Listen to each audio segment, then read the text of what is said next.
সুপ্রিয় দর্শক, স্বাগত জানাচ্ছি আজকে সম্পাদকীয়তে। আমি জাফর সাদিক। জামায়াত ইসলামী ও কয়েকটি ইসলাম ভিত্তিক রাজনৈতিক দল পিআর পদ্ধতিতে নির্বাচন সহ কয়েক দফা দাবিতে আন্দোলনে নেমেছে। কেউ কেউ বলছেন ভারতের এজেন্ডা নিয়েই তাদের এই আন্দোলন। এ অভিযোগ সরাসরি প্রত্যাখ্যান করে জামায়াতের দাবি, যৌক্তিক দাবির এই আন্দোলন চলবে। বিপরীতে বিএনপির দাবি, হঠাৎ এমন দাবিতে আন্দোলন দেশে ভয়ঙ্কর পরিণতি ডেকে আনবে। নির্বাচন আটকে গেলে জাতীয় আঞ্চলিক নিরাপত্তার ঝুঁকি তৈরি হবে। তাই রাজপথের আন্দোলন, রাজপথেই মোকাবেলার হুঁশিয়ারি দিয়েছে দলটি। প্রশ্ন হলো, আলোচনার টেবিলে না থাকা বিষয় নিয়ে ইসলামী দলগুলোর এমন আন্দোলনের ভিত্তি কী? বিপরীতে বিএনপির বা অবস্থান কী হবে? প্রাসঙ্গিক বিষয় নিয়ে আজকে সম্পাদকীয় ভারতীয় প্রেসক্রিপশনে আন্দোলন। আর এসব নিয়ে কথা বলতে আমাদের সঙ্গে স্টুডিওতে উপস্থিত আছেন অ্যাডভোকেট মোয়াজ্জেম হোসেন হেলাল, সহকারী সেক্রেটারি জেনারেল বাংলাদেশ জামায়াত ইসলামী, এবং এবিএম মোশাররফ হোসেন, প্রশিক্ষণ বিষয়ক সম্পাদক, বিএনপি। দর্শক, আপনারাও এই আলোচনায় অংশ নিতে পারেন। এই জন্য আপনাদের ফোন করতে হবে টেলিভিশনে দেখানো নম্বর, এছাড়া ফেসবুকের মাধ্যমে আপনাদের মন্তব্য পাঠাতে পারেন। আলোচনা শুরুতেই জানিয়ে দেব এখনকার প্রধান শিরোনামগুলো। পিআর নিয়ে মতবিরোধে রাজনীতির মাঠে উত্তাপ। আনুপাতিক হারে ভোট হলে বন্ধ হবে টালবাহানা, বলছে জামায়াত। জাতীয় স্বার্থের বাইরে গেলে ভয়ঙ্কর পরিণতির হুঁশিয়ারি বিএনপি।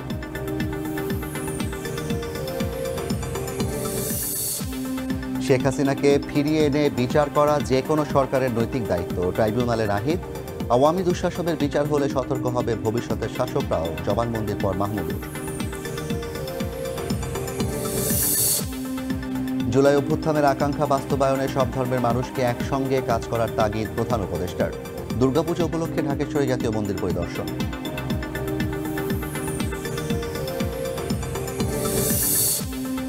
মন্ত্রী, এমপি ও ক্ষমতাবানদের প্লট দিতে বন উজাড় করে তৈরি করা হয়েছে পূর্বাচল, বললেন পরিবেশ উপদেষ্টা। দুর্নীতির দায়ে সাবেক রাজুক চেয়ারম্যানের বিরুদ্ধে মামলা।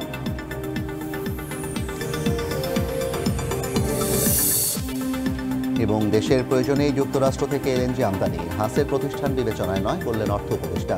বিনিয়োগে দুর্নীতিকে বাধা হিসেবে দেখছেন মার্কিন কনসুলার।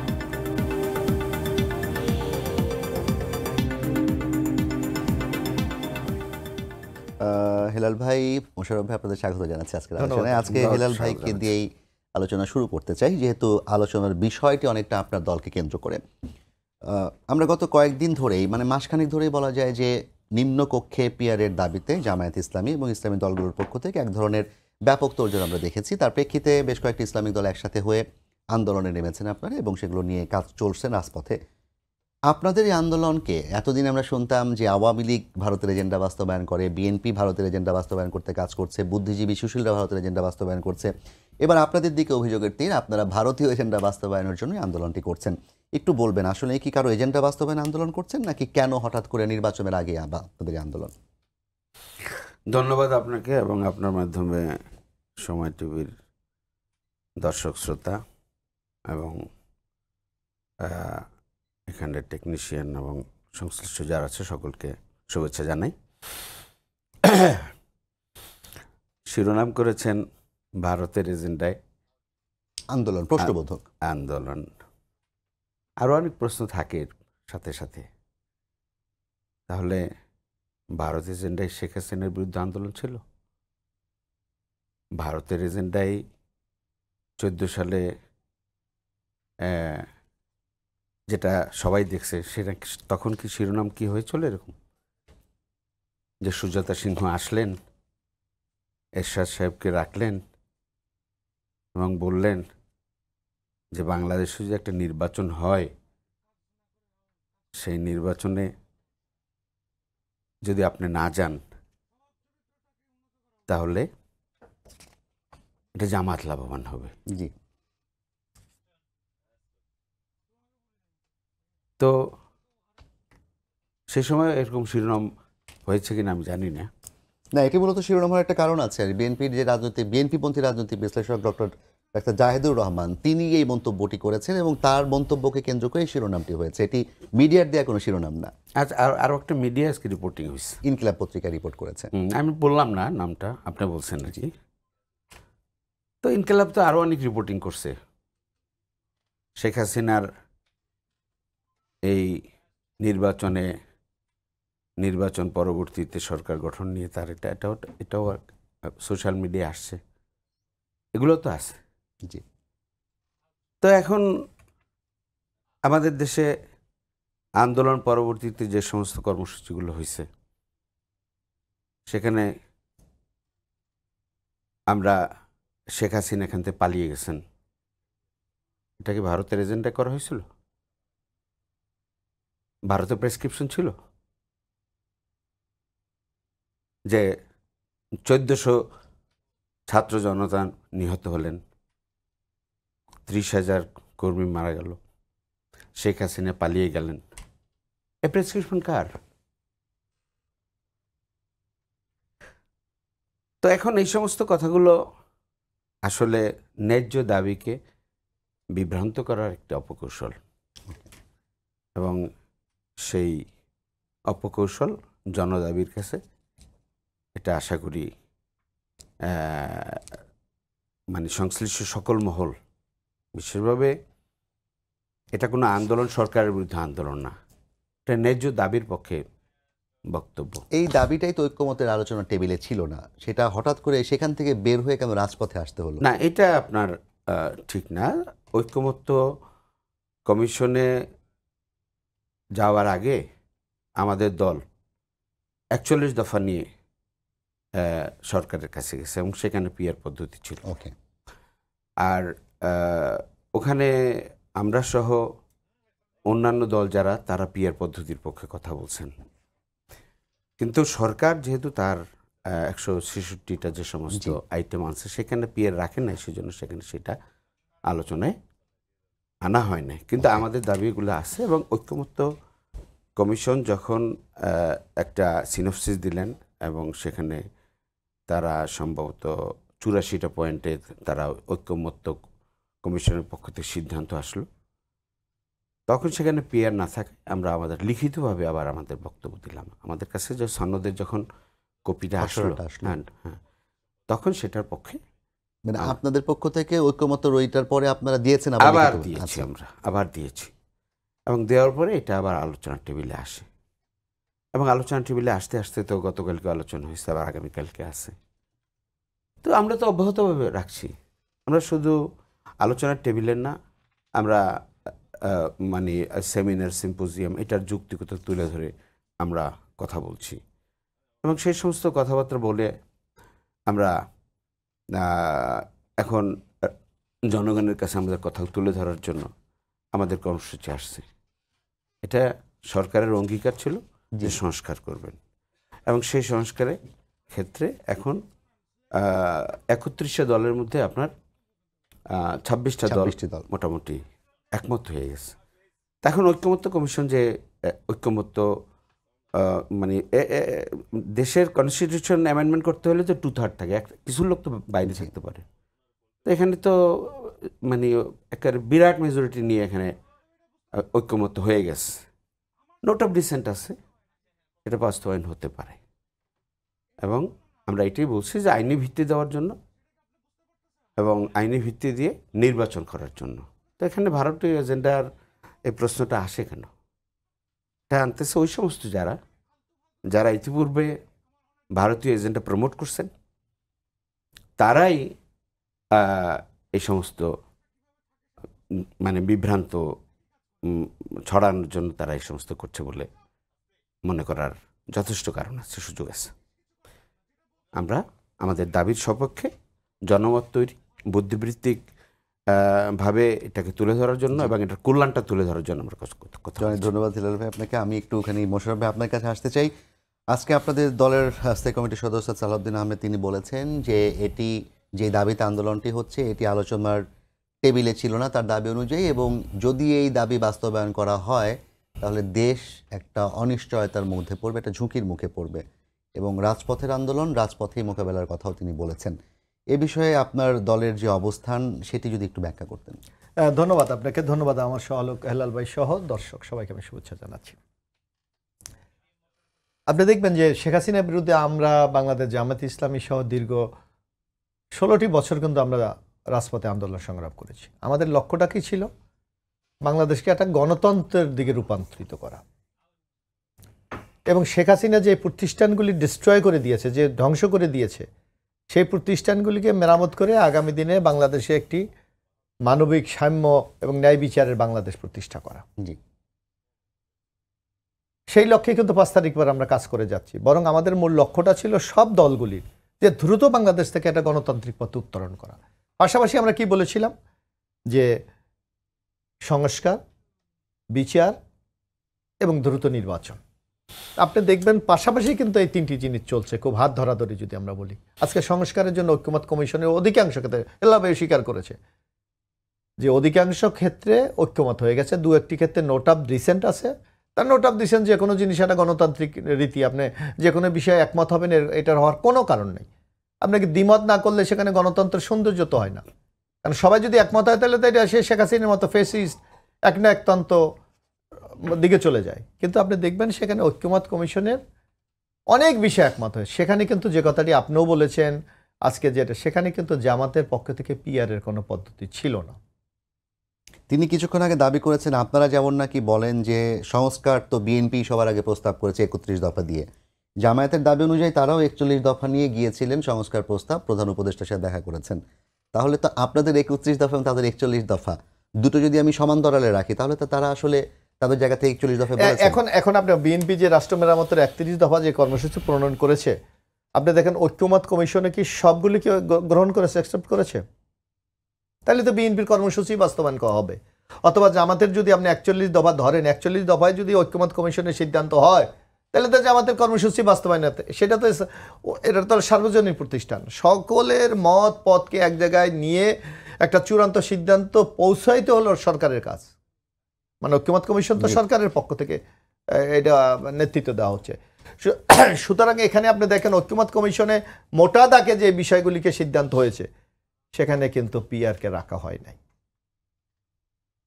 কারণ অধিকাংশ রাজনৈতিক দল মনে করে, জোট মনে করে, সরকার মনে করে বাংলাদেশের আর্থসামাজিক কালচারাল যে একটা অ্যাটিচিউড, এই ক্ষেত্রে এখনো পিআর হওয়ার মতো অবস্থা বাংলাদেশে হয় নাই। যেমন আপনাকে একটা কথা আমি উদাহরণ দিই, আপনার নিশ্চয়ই মনে আছে আওয়ামী লীগের আমলে ইবিএম, জি, ইবিএম ব্যবস্থাটা পরিবর্তন করার জন্য সরকার কিন্তু মানে রাষ্ট্রের ব্যাপক অর্থ অপচয় করেছে, জোর করে এটাকে ইম্পোজ করার চেষ্টা করেছে। কিন্তু বাংলাদেশের জনগণকে মেনে নিয়েছে, কারণ এটা মেনে নেয়নি কেন? যে কোনো প্রযুক্তির সাথে এটা খাপ খাওয়াতে হবে, কিন্তু বাংলাদেশের মানুষ সেটা অভ্যস্ত না। বাংলাদেশের মানুষের মনোজগতে যেই মাইন্ড সেট আপ আছে সেখানে ইবিএম সেট করে নাই। ঠিক তেমনি একটা আমাদের দেশে এখন ইবিএম, এই যে আপনার পিআর এবং এই যে ডাইরেক্ট ভোট, এর মধ্যে ডিফারেন্সটা কি? কারণ আপনি লক্ষ্য করতে হবে আমাদের দেশের যারা নাগরিক ভোটার তাদের মাইন্ড সেট আপটা কি। তারা তাদের নেতা দেখতে চায়, কে আমার নেতা, আমি যাকে ভোট দিতে চাই তাকে জবাবদিহিতার মধ্যে আমি আনতে চাই, আমি যাকে নেতা বানাতে চাই তাকে আমি, সে আমার সাথে যে কমিটমেন্টগুলি করেছে, যে ম্যানিফেস্টো দিয়েছে, পরবর্তী নির্বাচন পর্যন্ত সেটা সে বাস্তবায়ন করে কিনা, আমি এই জিনিসগুলি দেখতে চাই। কিন্তু পিআরে কি এটা সম্ভব? পিআরে তো ব্যক্তি কোনো ফ্যাক্টর না। এখানে আপনি লাইবিলিটি হলো দল, সেই দল কি আমার ইন্ডিভিজুয়াল একটা সিটে গিয়ে জবাবদিহি করার মতো সে সক্ষমতা আছে? তা নাই। যার জন্য আজকে বাংলাদেশের মানুষকে এই পদ্ধতিটাকে অ্যাকসেপ্ট করবে না করবে তো আগে সেটা একটা গবেষণার বিষয়। আমার আপনি একটা জরিপ করে দেখেন বাংলাদেশের মানুষের চায় না। জামায়াতের সেক্রেটারি জেনারেলের কিন্তু দাবি 70% মানুষ এটি চায়। এটা কাকে করেছে? আমি সেই জরিপটা আমি দেখেছি, 1300 লোক দিয়ে জরিপ করেছে। সুতরাং তারা, আমরা যদি যারা গবেষণা, আমি সোশ্যাল সায়েন্সের স্টুডেন্ট, গবেষণা করতে হলে তো আপনার হাইপোথিসিস কি, আপনার স্যাম্পল কারা, আপনি সেখানে গবেষণার যেই আইডিয়াল মেথডগুলি আছে সেগুলি আপনি অনুসরণ করেছেন কিনা, স্যাম্পলিংটা কিভাবে করেছেন, হ্যাঁ কিভাবে করেছেন কিনা। সুতরাং এই নানাগুলো এখানে কম্পোনেন্ট আছে, সেই কম্পোনেন্টগুলি কি আপনি অনুসরণ করেছিলেন কিনা, না 1300 স্যাম্পল নিয়ে আপনি আপনার সুবিধা মতো একটা রেজাল্ট তৈরি করে জনগণকে বিভ্রান্ত করতে চাচ্ছেন। আর এটা তো স্বীকৃত কোনো প্রতিষ্ঠান থেকে এটা করা হয় নাই, যে না বাংলাদেশে অনেকগুলি প্রতিষ্ঠান আছে কিন্তু যারা এই গবেষণা কাজে খুব রিনাউন্ড, সেটা কি হয়েছে? বা এটা কি নির্বাচন কমিশন বলেন অথবা অন্য কাউ বলে এটাকে অ্যাপ্রুভ করেছে না? এইটা আমি মনে করি জনমাঝে একটা বিভ্রান্তি তৈরি করার জন্য খুব কৌশলে এই ধরনের একটা জরিপের কথা আজকে প্রচার করা হচ্ছে। আজকে জরিপ বাদ দেন, ঐক্যমত কমিশনে তো সবাই গিয়েছেন এই রাজনৈতিক আলোচনা দলগুলি, তো ঐক্যমত কমিশনের যে সর্বশেষ যে চূড়ান্ত কার্যবত্ত করেছে সেখানে কেন ইভিএম এই রাখে নাই, পিআর রাখে নাই? বিএনপি কি উচ্চকক্ষে পিআরের ব্যাপারে একমত হয়েছে? না, বিএনপি এখনো বলছে যে বাংলাদেশে এটা যেখানে আপনি বিএনপি কিন্তু একটা চমৎকার প্রস্তাব দিচ্ছে, আপনি লক্ষ্য করেছেন ঐক্যমত কমিশনের, যে ঠিক আছে আমরা নোট অফ, যেমন এখানে হেলাল ভাই বলেছে আমরা নোট অফ ডিসেন্ট দিয়েছি, বলেছে না, যে কোনো লোক দিতে পারে, জামাতও দিতে পারে। কিন্তু আমরা বলেছি কি যে আগামীতে জনগণের রায় নেওয়ার একটা চমৎকার সুযোগ কিন্তু আমাদের সামনে আছে, যে আপনারা নোট অফ ডিসেন্ট দেন, অথবা আপনারা পিআর চান, আপনারা উচ্চ কক্ষে চান, নিম্ন কক্ষ চান, যেখানে যা চান, আগামী নির্বাচন হবে, এখানে ম্যানিফেস্টোতে আপনারা এটা উল্লেখ করেন, জনগণের কাছে আপনারা আহ্বান করেন যে আপনারা আমাদেরকে রায় দেন, আমরা পিআর বাস্তবায়ন করব, আমরা উচ্চ কক্ষ বলেন, নিম্ন কক্ষ বলেন, যা দরকার আমরা করব। সেটা কি এই সুযোগ নিতে রাজনীতির দলগুলোর? আসলে আমিও ঠিক জানি না, হয়তো আমার দর্শক যারা তারাও জানেন না। যদি সংসদ সদস্যদের কাজ তো মূলত আইন প্রণয়ন করা, এবং আপনি যেটি বললেন জবাবদিহিতার আওতায় আনা, তার প্রতিশ্রুতি রক্ষা করা। যেমন আপনারা যখন ইলেকশনে দাঁড়ান, আমি দেখি যে আমরা সবাই দেখি যে এলাকার উন্নয়ন থেকে শুরু করে রাস্তাঘাট, ব্রিজ, কালভার্ট, এগুলো সব কিছু করার প্রতিশ্রুতি দিয়ে আমাদের দেশে এমপি নির্বাচিত হয়। আসলে কি এমপির দায়িত্ব এগুলো, নাকি এগুলো স্থানীয় সরকার মন্ত্রণালয়, মানে স্থানীয় যে সরকার আছে তাদের কাজ এগুলো? আপনার এই বক্তব্যের সাথে আমি 100% একমত যে এমপির এটা কাজ না। কিন্তু আমার দেশের ট্রেডিশনটা কি হয়ে আসছে, আপনি ট্রেডিশন কি রাতারাতি পরিবর্তন করে দিতে পারবেন? এক আরেকটা জিনিস দেখেন, আমি মনে করি যে এই যে পিআর এর ব্যাপারে আর একটা বিরাট ষড়যন্ত্র বাংলাদেশের বিরুদ্ধে আছে। যদি আপনি বলেন কিভাবে, আমি বলতে পারি। আজকে আপনি দেখেন পিআর পদ্ধতিতে, আপনি যদি দেখেন, আমরা এখন পর্যন্ত পিআর এর যেই রেশিও দেখি, আপনি দেখবেন 1:3। এখন পর্যন্ত বাংলাদেশের যত নির্বাচনগুলি হয়েছে, ফেয়ার নির্বাচন বলেন, যে নির্বাচন বলেন, 49% ভোট কোনো দল আজ পর্যন্ত পায়নি, দল বা জোট। 49, তো 49কে আপনি 3 দিয়ে গুণ করেন, 147 আসন। অর্থাৎ পিআর পদ্ধতির অন্যতম বৈশিষ্ট্য কোনো দল এককভাবে সরকার গঠন করতে পারবে না। অর্থাৎ একটা অস্থিতিশীল দেশ দিকে আপনি দেশটাকে ঠেলে দিচ্ছেন। তা আমরা জেনে শুনে যে এই ব্যবস্থা দেশটাকে ঝুঁকির মধ্যে ফেলে দেবে, যে দেশটা মানুষের মধ্যে স্বস্তি আনবে না, যে দেশটাকে একটা অনিশ্চিত ভবিষ্যৎ দিকে নিয়ে যাবে, সেই প্রক্রিয়া দায়িত্বশীল রাজনৈতিক দল কেন এই প্রক্রিয়া যাবে? এই প্রশ্ন তো আমরা করতে পারি। জি হেলাল ভাই, এই প্রশ্ন যদি আপনাকেও আমি করি, যে এই প্রক্রিয়া আসলে পার্লামেন্ট ঝুলন্ত থাকবে। অনেকে নেপালের কথা এখন বলছেন যে 13 বছরে 17 বার, কিংবা 17 বছরে 13 বার সরকার পরিবর্তন হয়ে নেপাল এখন পুরো ছারখার হয়ে গেছে। তো সেই জায়গা থেকে এই ধরনের একটা ঝুঁকি জামায়াত কেন নিতে চাইছে? জামাত তো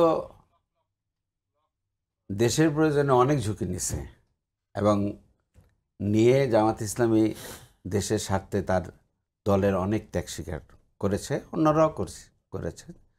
কেয়ারটেকার ফর্মুলা জামাত ইসলামী দিয়েছে, তখন কেউ বোঝে না এটা। আমরা আন্দোলন করছি, কেয়ারটেকার আসছে। পৃথিবীর মধ্যে এটা একটা অভিনব একটা পদ্ধতি ছিল। এই অভিনব পদ্ধতি বাস্তবায়িত হয়েছে, এখন সবাই বুঝেছে না এটা বাংলাদেশের জন্য দরকার। কিন্তু সেই কেয়ারটেকার সরকার প্রবর্তিত আপনারা করে পরের বছরই আপনারা শেখ হাসিনার সাথে জোট করে তাকে ক্ষমতায় এনেছিলেন। আমি আসতেছি না, সেইটাই কেয়ারটেকার সরকারের ক্ষেত্রে সেই দিন যদি 91 সালে এইটার জাতীয় দাবিটা তৎকালীন সরকার সেটা যদি আইনে রূপান্তরিত করতেন, তাহলে আর আন্দোলন লাগতো না। কারণ দেখা গেছে যে এটার একটা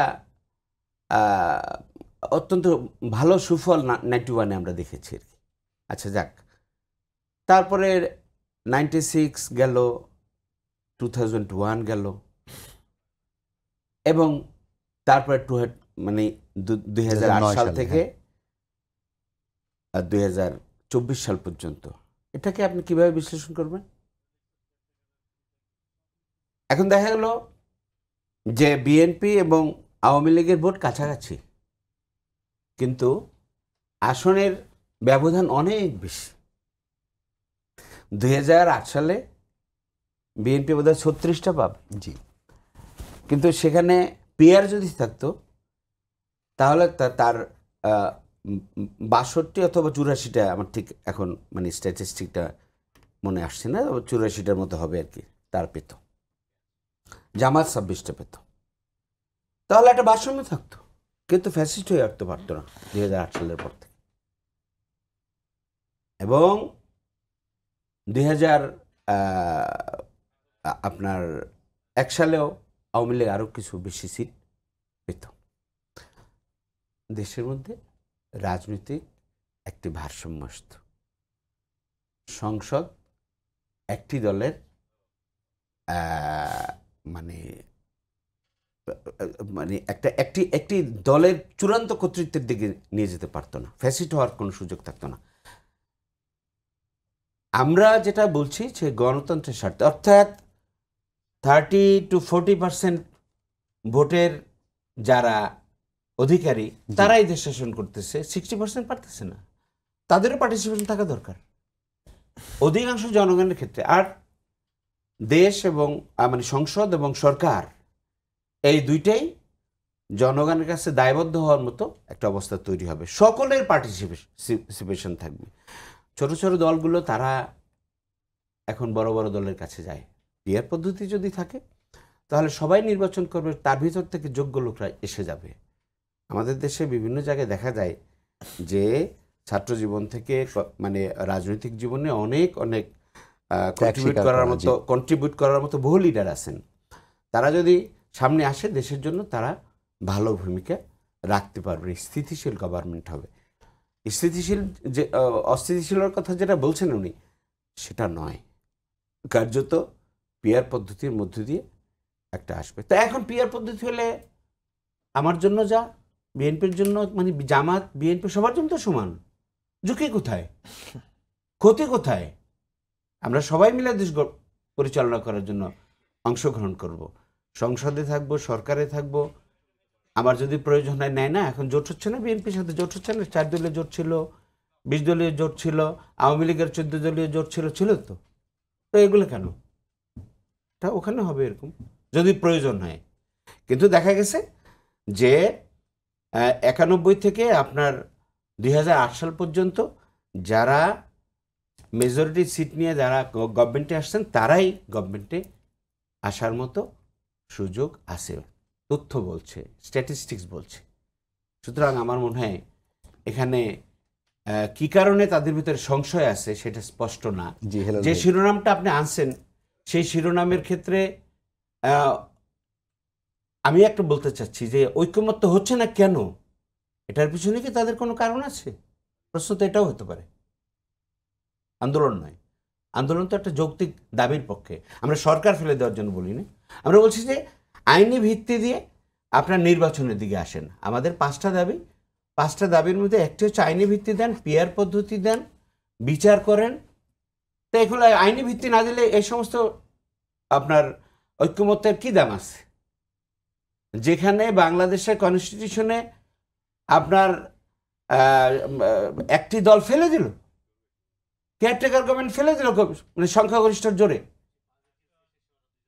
আর সরকারের নির্বাচন পদ্ধতি যেটা আছে সেই সমস্ত নির্বাচন পদ্ধতির ক্ষেত্রে যখন একজন ব্যক্তি যখন থাকে তখন ব্যক্তি ইনিশিয়েট করে যে আমাকে যে কোনোভাবেই হতে হবে, এবং তখন ভোট রিগিং সহ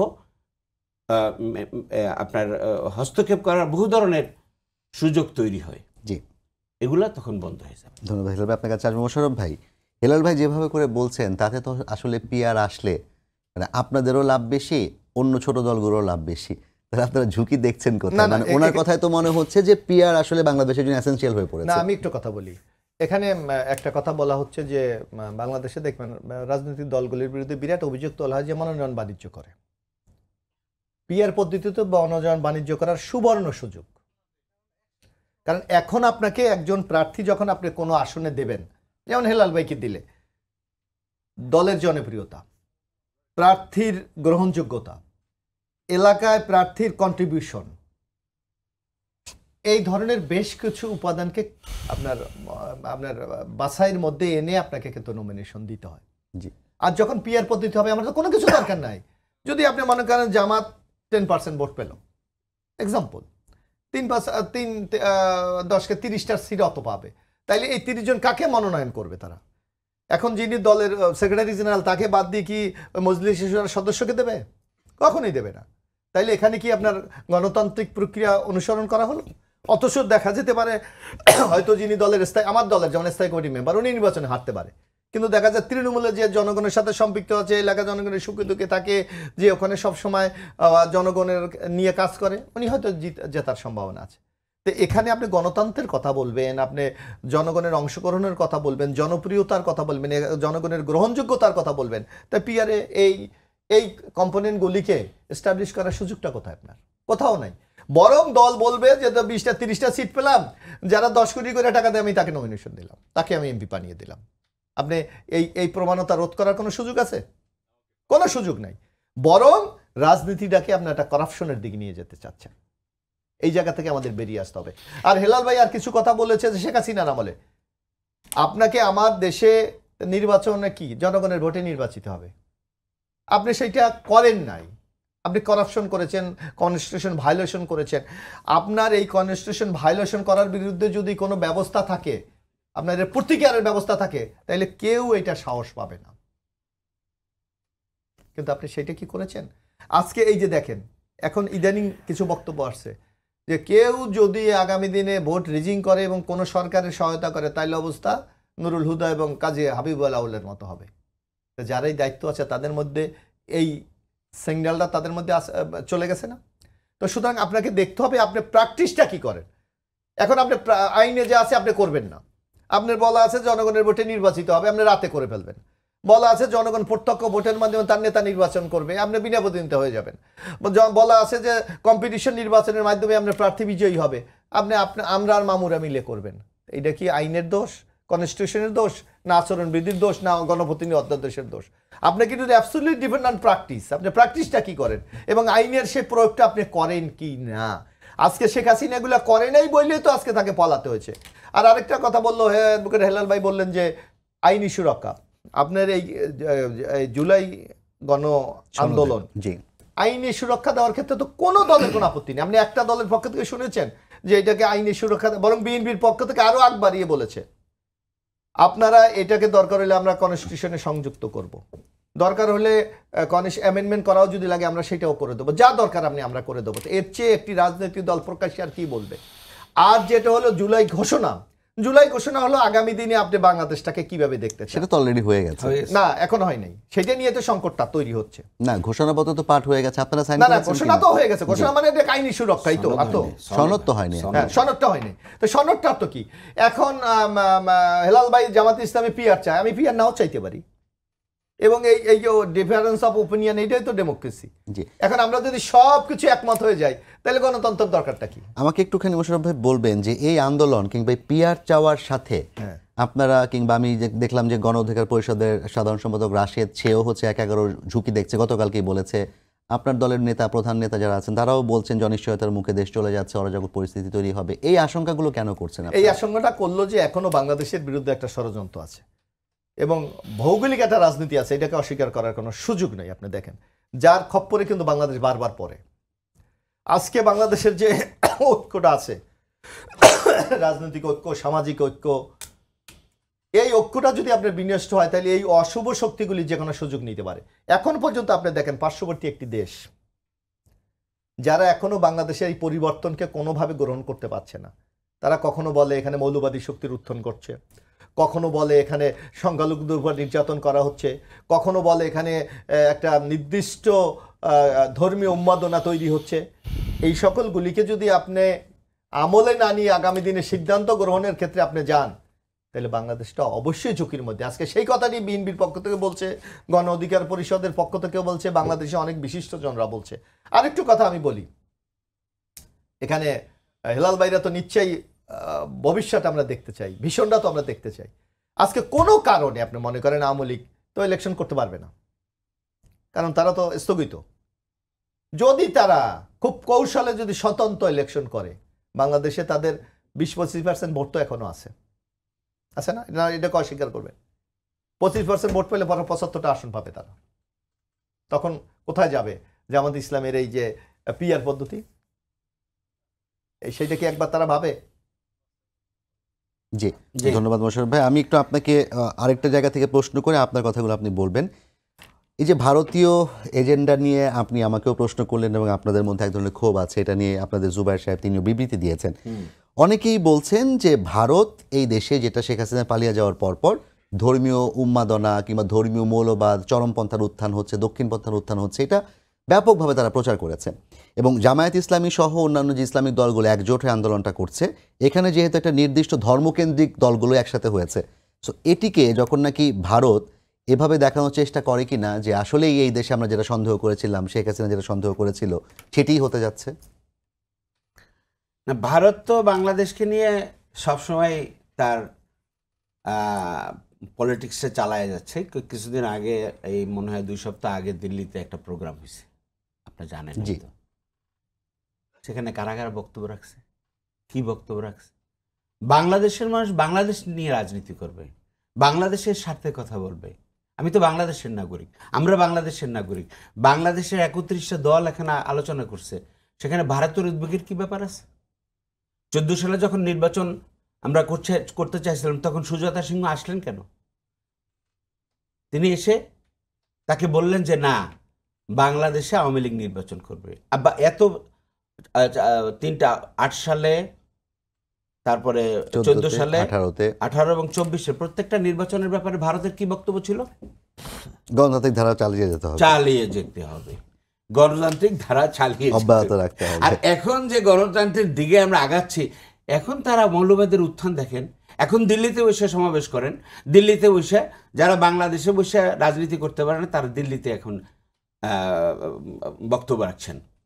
আর ওখান থেকে বসে শেখ হাসিনা যে সমস্ত বক্তব্য রাখছেন সেটার ব্যাপারে ভারত তাকে সহযোগিতা দিয়ে চলছে। বাংলাদেশে দেশের জনগণ দেশের স্বার্থে, দেশের আদর্শের পক্ষে, দেশের বিশ্বাস এবং কল্যাণের স্বার্থে যে রাজনীতি করবে, তাতে ভারতের তো উদ্বিগ্ন হওয়ার কিছু নেই। বাংলাদেশে অভ্যুত্থানের পরে বাংলাদেশের জনগণ তো কোনো সমস্যাই নেই, তারা তাদের রাজনৈতিক আলাপ আলোচনা করছে এবং করবে। তো এখন আমি এই পয়েন্টে বলছি যে আমাদের ভাই কয়েকটা বলছে, একটু রিপ্লাই দেওয়া দরকার আর কি। সেটা হচ্ছে আপনার দেশের, আমাদের দেশ বাদে 90টি দেশে পিএ পদ্ধতি আছে। হ্যাঁ, এখন 90-91 দেশে কিভাবে আছে আপনি দেখেন একটু। তার অধিকাংশ ইউরোপিয়ান এবং উন্নত সভ্যতার, যাদের আচরণ সভ্য তাদের দেশ। আপনি তো বলছেন যে নেপালের কথা বলছেন। না না না, আমরা তো উন্নত হতে চাই না, কিন্তু যেই দেশের মানুষ আপনার এখনো, আমার কথা একটু শুনেন আপনি। এখন পিআর পদ্ধতি আমাদের জন্য কোনটা অ্যাপ্লিকেবল সেটা আলোচনা টেবিলে নিয়ে। পিআর পদ্ধতি হলে আমার তো বেশি লাভ নাই। আপনি নিজের বড় দল দাবি করেন, ব্যাস ঠিক আছে, আপনি গভর্নমেন্টে যাবেন আপনি, কিন্তু 70% লোকের কনসেন্টের বাইরে একটা গভর্নমেন্ট চলবে দীর্ঘদিন, এটা তো চলে না। সেই জন্য দেশে আনরেস্ট তৈরি হয় আর কি। সবাই এখানে পার্টিসিপেট করবে আর কি, সেইভাবে ভূমিকা নেন। আমাদের পিএর তো একরকম সিস্টেম আসি আর কি। ওনারা উচ্চকক্ষের কথা বলছেন, এটা কিন্তু এখন ওনারা বলেন না। 31 দফার মধ্যে উচ্চকক্ষ তো আছে, মানে ওনাদের 31 দফা আছে না, উচ্চকক্ষ আছে তো, এটা আপনি জানেন। ঐকমত্যেও আছে উচ্চকক্ষ। হ্যাঁ, আচ্ছা। আর তারপরে আমাদের 50 জন মহিলা সদস্য, সেটা তো পিআর পদ্ধতিতে আসতেছে নাকি? জি, পিআর পদ্ধতির মধ্যে এখানে একটু ডিফারেন্স। পিআর পদ্ধতি বলতে মানে বলতে চাচ্ছেন পিআর পদ্ধতির মতো করেই তো আছে। এখানে হইলো যারা সংসদে প্রতিনিধিত্ব করে তাদের মধ্য থেকে। আর হেলাল ভাইরা বলছে জেনারেল, যে ইলেকশনে পার্টিসিপেট করলেই হবে। না না না, আমার কথা হচ্ছে যে পিআর পদ্ধতি ওইভাবে ভিন্ন ফর্মে আছে। এখন উনি বলতেছে জনগণ চায় কি চায় না, সেটা ঠিক আছে, আমরা বলছি ঠিক আছে, গণভোট দেন। গণভোটে যদি না আসে তো আমরা সেটা মেনে নেব, কিন্তু গণভোটে আপনি যাবেন না, আপনি আইনি ভিত্তিতেও দিবেন না। আর পিআরের যে ব্যাপারে একটা জুজুর ভয় আপনি ফিল করতেছেন, কোথায়, কিসের ভয় আপনি বলেন? আতঙ্কটা কোথায়? সব পার্টির জন্য যেটা, আপনার জন্য সেটা, আপনার জন্য যেটা, আমার জন্য সেটা।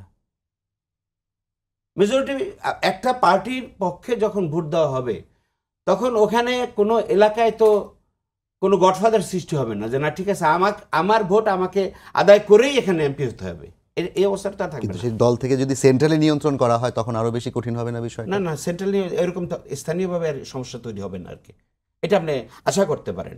কারণ প্রত্যেক জায়গায় এক একটা লোক তৈরি হয়ে যায়, সেটা আমি কাউকে মিন করে বলিনি। আমরা আমাদের যতগুলো দল আছে তাদের ভিতর থেকে ওইখানে ব্যক্তি সে তখন কন্ট্রোল করবে যে আমাকে এখান থেকে এমপি হতে হবে। আর তার ভিতরে যদি এইটা না থাকে, না ঠিক আছে, দল বাছাই করে আনবে, সেখানে স্থানীয় প্রতিনিধিত্ব কিভাবে হবে এটা আলোচনা হতে পারে। আমরা এটা আলোচনা টেবিলে নিয়ে আসি, ঐকমত্য কমিশনে আসি। অবশ্যই বাংলাদেশে একটা বড় মানে বৃহৎ দল এবং 3 বারের ক্ষমতাসীন দল বিএনপি, তার ভিতরে যে সমস্ত যোগ্য লোক স্থানীয়ভাবে তৈরি হয়েছে, তারা কিভাবে যদি মেজরিটি আসনে যেতে পারে বা জামাত ইসলামী যদি আসতে পারে, তাহলে কিভাবে আসবে, কারা কারা এখানে সংসদ সদস্য হিসেবে আসতে পারে এবং সেখানে স্থানীয় প্রতিনিধিত্ব কিভাবে হবে, সেই জিনিসটা আলোচনা হতে পারে। কিন্তু আপনি উড়াই দেবেন, এটা তো ঠিক না। মেজরিটি হেলাল ভাই, আপনার কাছে আরেকটা প্রশ্ন করে আমি একটু মোশাররফ ভাইয়ের কাছে যাব, যেটা ভাইকে বারবার প্রশ্ন করেছি, ভাইয়ের কাছ থেকে উত্তরটি পাইনি। কোনটা? বিএনপি বলছে যে আজকে সালাউদ্দিন সাহেবের যে কথা, রাজপথের আন্দোলন রাজপথেই মোকাবিলা করা হবে, তো এটাকে আপনারা কোনো ধরনের ঝুঁকি হিসেবে দেখছেন কিনা, কিংবা সেই আন্দোলন পাল্টা মোকাবিলা আপনাদের কোনো পদক্ষেপ আছে কিনা, সেটা সংঘাতের দিকে রূপ নেবে কিনা? আমি তো আশা করি এরকম হওয়ার কথা না, কারণ আমরা তো কোনো বিএনপির বিরুদ্ধে আন্দোলন করছি না। আমাদের আন্দোলন হচ্ছে আমাদের দাবিটা জনগণের কাছে তুলে ধরা ও সরকারকে আমাদের জানান দেওয়া যে হ্যাঁ এরকম একটা আন্দোলন আছে, দেশের জনগণ এটা চায়। বিএনপি যদি মনে করে যে না এই আন্দোলনের যৌক্তিকতা নাই, তাহলে সে জনগণের কাছে কথা বলুক, তা সেখানে সংঘাতের তো কোনো আশঙ্কা করা উচিত না।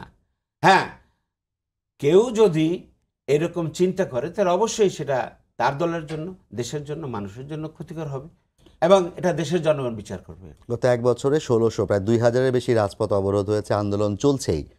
আরও অনেক আন্দোলন নেওয়ার মতো অবস্থায় কি আমরা আছি বাংলাদেশে এই মুহূর্তে?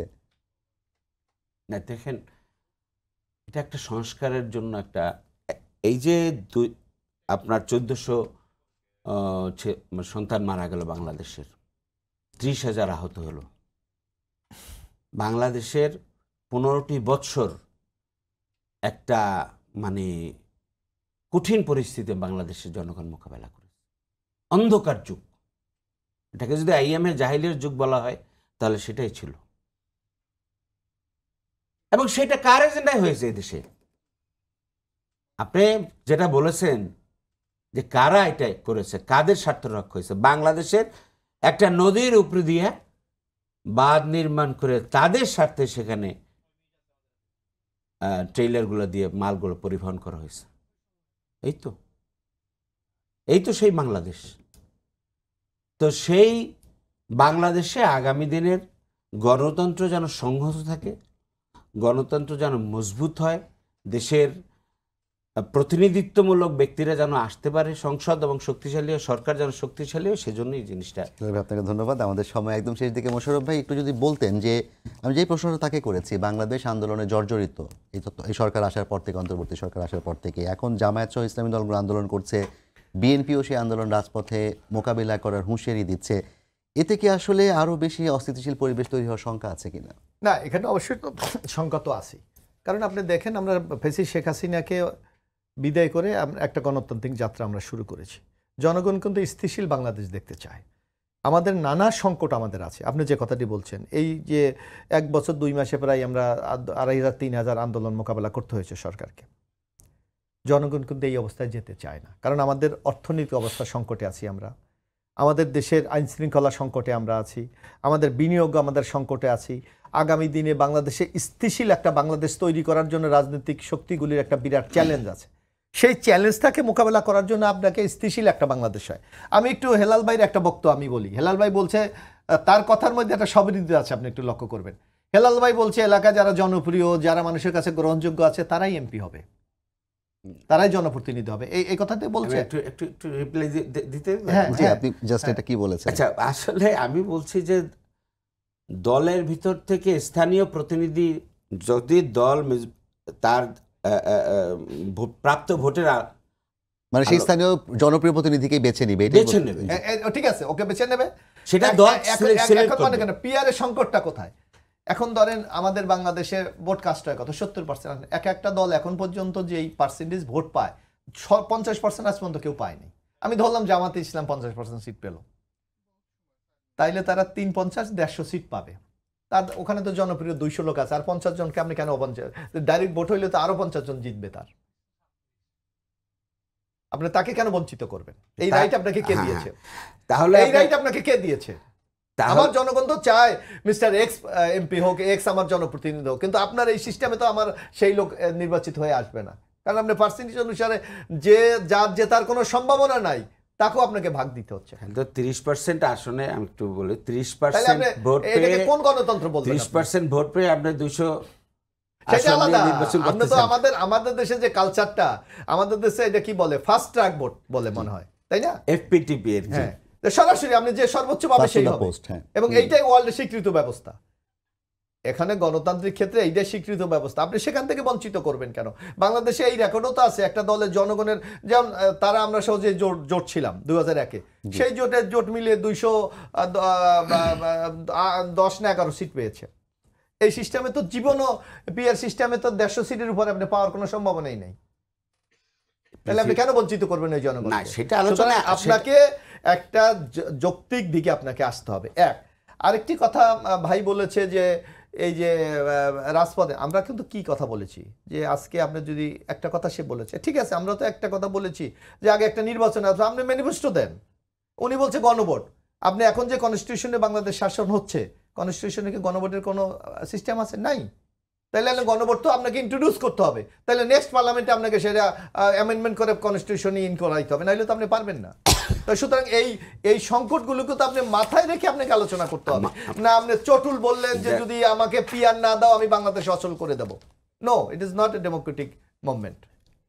এটা হলো প্রেশার, অন কাইন্ড অফ, যেটা মব বলে, মব জাস্টিস। আর এটা মব জাস্টিসের মতো একটা জায়গায় বাংলাদেশকে নিয়ে যাওয়া হচ্ছে। মোশাররফ ভাই, ধন্যবাদ আপনাকে। আপনার কাছে বোধহয় আমরা আসতে পারবো না, যদি আপনি 1 মিনিটে কিছু বলতে চান। হ্যাঁ, আমাদের কথা হচ্ছে যে আমরা বলেছি যে আইনি ভিত্তি দিতে হবে। এখনই বলেছে যে আমরা ইসে দেই, কি বলে, ম্যানিফেস্টোতে দেই। দেশে গণভোটের মানে সংবিধানে গণভোট ছিল, সেটা আওয়ামী লীগ ক্ষমতা সরিয়ে নিয়েছে। এখন আমরা বলছি যে না, গণভোট আগে দেন। কিন্তু উনি বলছেন যে যেই সংবিধানে নাই। আমার কথা হচ্ছে সংবিধানে তো এখন তো গভর্নমেন্ট তো সংবিধানের আওতায় না। অবশ্যই সংবিধান না, আমার কথা আপনার কথা আপনি বলেন, আমার কথা আমাকে বলতে দেন। এখন এই দেশে চলছে কিভাবে? জনগণের ইচ্ছার প্রকাশ। কিন্তু সেটি তো সংবিধান সম্মতভাবেই হয়েছে। হ্যাঁ, জনগণের ইচ্ছার প্রকাশ এটা। সেই জন্য এটা আমরা অভ্যুত্থানের মাধ্যমে, গভর্নমেন্ট চলে গেছে, অভ্যুত্থানের মাধ্যমে গভর্নমেন্ট ফর্ম করছে, এবং ফর্ম করার পরিপ্রেক্ষিতে এখন দেশ চলছে। সেই সরকার, সেই গভর্নমেন্ট সুপ্রিম কোর্টে যেতে পারে সংবিধান আইন হিসেবে, যেতে পারে গণভোট আকারে, যেতে পারে আইনি ভিত্তির ক্ষেত্রে। 3টা পদ্ধতি তো আছে। এই 3টা পদ্ধতি, মানে আপনি বলতে চাচ্ছেন যে গণভোটের দিকে যাওয়া উচিত? না, গণভোটের আগেও দিতে পারে আইনি ভিত্তি। ওকে, আমি আপনাকে শেষ প্রশ্ন করবো, একটু যদি 1 বাক্যে কিংবা 1 লাইনে বলতেন আপনি, যে এই আন্দোলনের প্রেক্ষিতে যদি নির্বাচন কোনোভাবে ফেব্রুয়ারি থেকে পিছিয়ে যায় এবং একটা অস্থিতিশীল পরিস্থিতি তৈরি হয়, সেটার দায় কি জামায়াত কিংবা ইসলামী দলগুলো নিবে কিনা? আমরা মনে করি এটা একটা অত্যন্ত যৌক্তিক একটা দাবি নিয়ে অধিকাংশ রাজনৈতিক দল আছে। জি। এবং সেই যৌক্তিক দাবি সরকার এবং আমাদের বন্ধু বিএনপি সহ অন্যান্যরা বুঝতে পারবেন এবং আলোচনার টেবিলে আলোচনা করে করবেন। অনেক ধন্যবাদ অ্যাডভোকেট মোয়াজ্জেম হোসেন সাহেল ভাই। এ বি মোশাররফ ভাই, আপনাকে ধন্যবাদ জানাচ্ছি। আমাদেরও প্রত্যাশা থাকবে রাজনৈতিক দলগুলো তাদের মধ্যে ঐক্যমতের ভিত্তিতে বাংলাদেশকে একটি সুন্দর গণতান্ত্রিক রাস্তার দিকে নিয়ে যাবেন। সেই প্রত্যাশা রেখে আজকে শেষ করছি সম্পাদকীয়। আগামীকাল আবার দেখা হবে একই সময়ে। শুভরাত্রি।